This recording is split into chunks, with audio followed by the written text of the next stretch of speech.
Hi, I'm John. It's Scripture time, and I'm reading chapter 14 of Genesis from the King James Bible. And it came to pass in the days of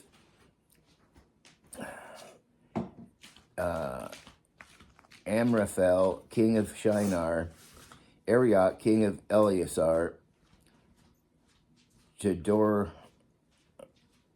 king of Elam, and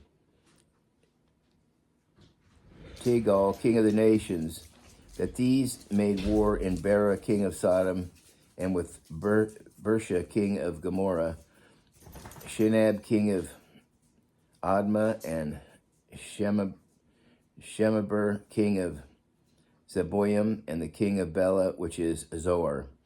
All these were joined together in the vale of Siddim, which is the Salt Sea.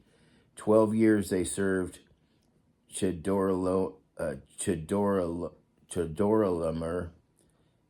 and in the 13th year they rebelled, and the 14th year came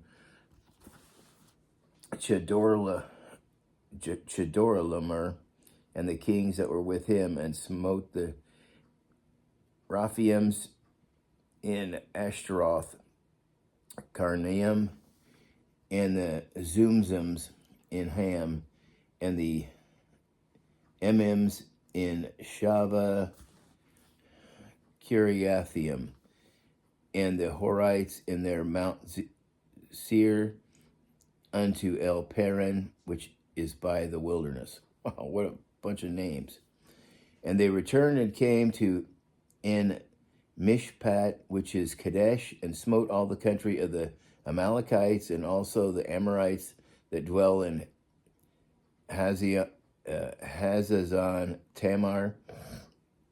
And there went out the king of Sodom, and the king of Gomorrah, and the king of Admah, and the king of Zeboim, and the king of Bela, the same as Zor. And they joined battle with them in the vale of Siddim,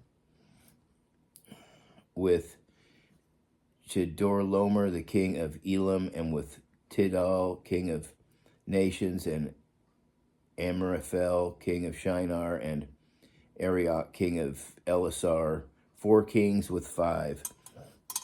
And the valley of Siddim was full of slime pits, and the kings of Sodom and Gomorrah fled and fell there, and they that remained fled into the mountain. And they took all the goods of Sodom and Gomorrah and all their victuals, and went their way. And they took Lot, Abram's brother's son, who dwelt in Sodom, and his goods, and departed. And there came one that had escaped and told Abram the Hebrew, for he dwelt in the plain of Mamre, the Amorite, brother of Eshcol, and the brother of Aner, and these were confederates with Abram. Now this refers to, they told Abram the Hebrew. This is the first place where the term Hebrew is used. And when Abram heard that his brother was taken captive, he armed and trained his servants, born in his own house, 318, and pursued them into Dan. So Abram he was wealthy enough, he had 318 trained servants, like a little 318-man army. And he divided himself against them, he and his servants, by night, and smote them, and pursued them into Hobah, which is on the left hand of Damascus. And he brought back all the goods, and also brought back again his brother Lot, and his goods, and the women also, and the people. And the king of Sodom went out to meet him after he returned from the slaughter of Chedorlaomer,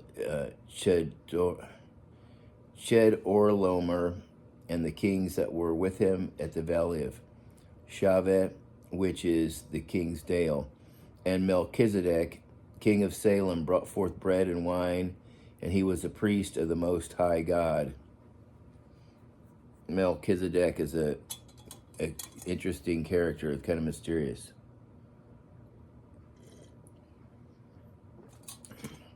And he blessed him and said, "Hold now, the Lord..." Nope.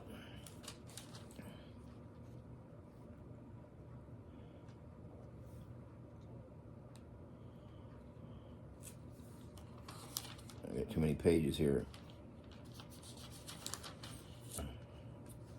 So I'll start back. Melchizedek, king of Salem, brought forth bread and wine, and he was the priest of the Most High God. And he blessed him and said, Blessed be Abram of the Most High God, possessor of heaven and earth, and blessed be the Most High God, which hath delivered thine enemies into thy hand. And he gave him tithes of all. So Abram gave tithes to Melchizedek. That's the first of giving tithes is mentioned here.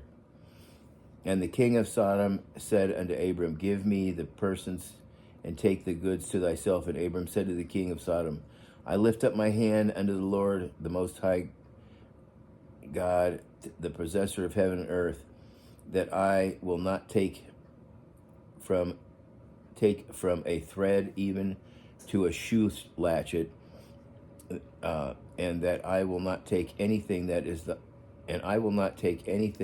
thine, lest thou should say, I have made Abraham rich.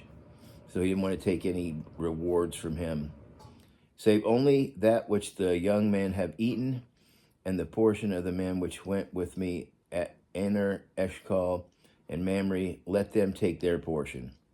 And that's the end of chapter 14. Until next time, God bless.